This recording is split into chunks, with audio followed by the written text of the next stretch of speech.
I also spoke with Secretary Hegseth about whether there are U.S. troops on the ground in any means and where this operation going on right now, stands. The Speaker of the House said late this week, the mission is, and I'm quoting him directly here, nearly accomplished by all estimates. Is that true? Oh, we're very much on track, on plan. I was down at CENTCOM yesterday. Someone might hear that and think it's almost over. Well, we're not flying a mission accomplished banner like George W. Bush on an aircraft carrier. We're not doing that, and we haven't done that.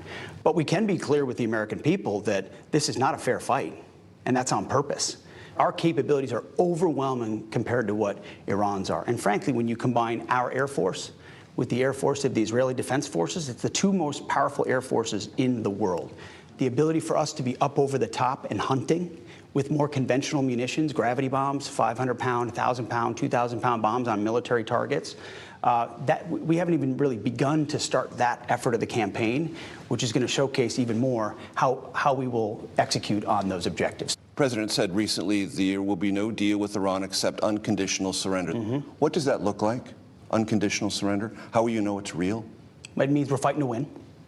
It means we set the terms.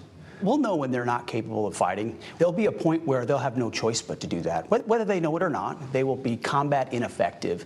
They will surrender. Typically, the understanding of a surrender is person to person. Is that what would be required in a matter like this? Well, there's a lot of different ways. Whether they want to admit it or not, whether their pride lets them say it out loud or not, it's President Trump who will set the terms of that. Despite the administration's claim that it obliterated Iran's nuclear infrastructure in June, international monitors estimate that Iran still has more than 970 pounds of nearly bomb-grade uranium.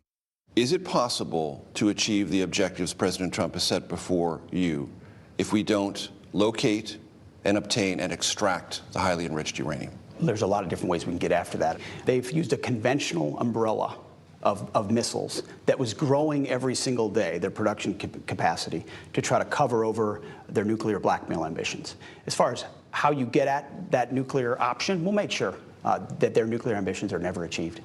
Will we take it out ourselves? Well, I would never tell you or anybody else what our options are. See, that's another thing. People keep asking. It's a legitimate question. It's a very fair question. People ask boots on the ground, no boots on the ground, 4 weeks, 2 weeks, 6 weeks, go in. President Trump knows, I know, you don't tell the enemy, you don't tell the press, you don't tell anybody what your limits would be on an operation. We're willing to go as far as we need to in order to be successful.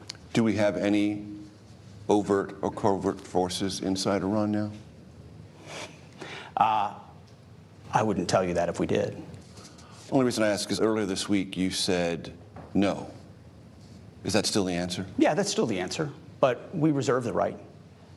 We would be completely unwise if we did not reserve the right to take any particular option, whether it included boots on the ground or no boots on the ground.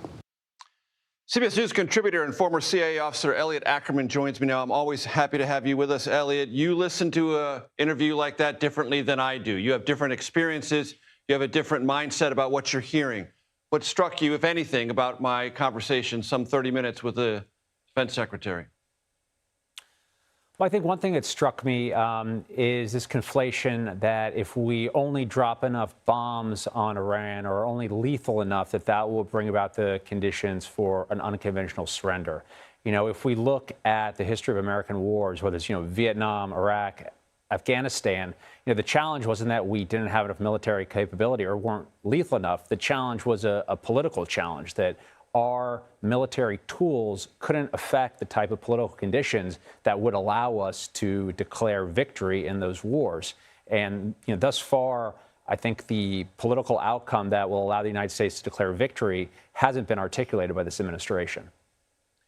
What I heard frequently, Elliot, was the defense secretary telling me what this conflict isn't. It's not Iraq. It's not Afghanistan. What I yearn to hear more of is what it is. I couldn't agree with you more, Major. I think not only do I yearn to hear that, I think as the longer this goes on and the more it costs in blood and treasure, the American people are going to demand to know what it is, particularly if there is talk of U.S. boots on the ground. And are you operationally, as you think about this, Elliot, in agreement with lots of people who are much smarter about this than I am, who say if you are going, as the U.S. intends to dramatically end or frustrate for years and years and years Iran's pursuit of nuclear weapons, you have to get the highly enriched uranium out. Is that something you believe is true? I think that's absolutely true, particularly if we have conditions on the ground inside of Iran where the regime continues to cling to power, or even if you have something that metastasizes in as a type of civil war in Iran. But we can't have that weapons-grade uranium loose in Iran. It's too much of a liability for the United States and the region. And of course, Israel would be as concerned about that as we are, and they might jointly or independently also have means or motives to try to pursue it. What do you make, if anything, Elliot, of this announcement of a new supreme leader, one of the sons of the slain Ayatollah Ali Khamenei? Well, I think there was, a hope early on in the initial salvos of this campaign that perhaps the regime could topple quickly, that you might see a resumption of protests like we saw in January, and the Iranian people, making good on what the administration has called this generational opportunity.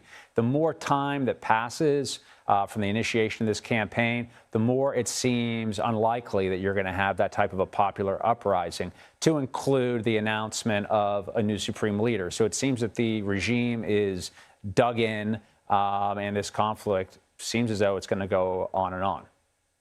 Elliot Ackerman, always a pleasure, sir. Thank you very much.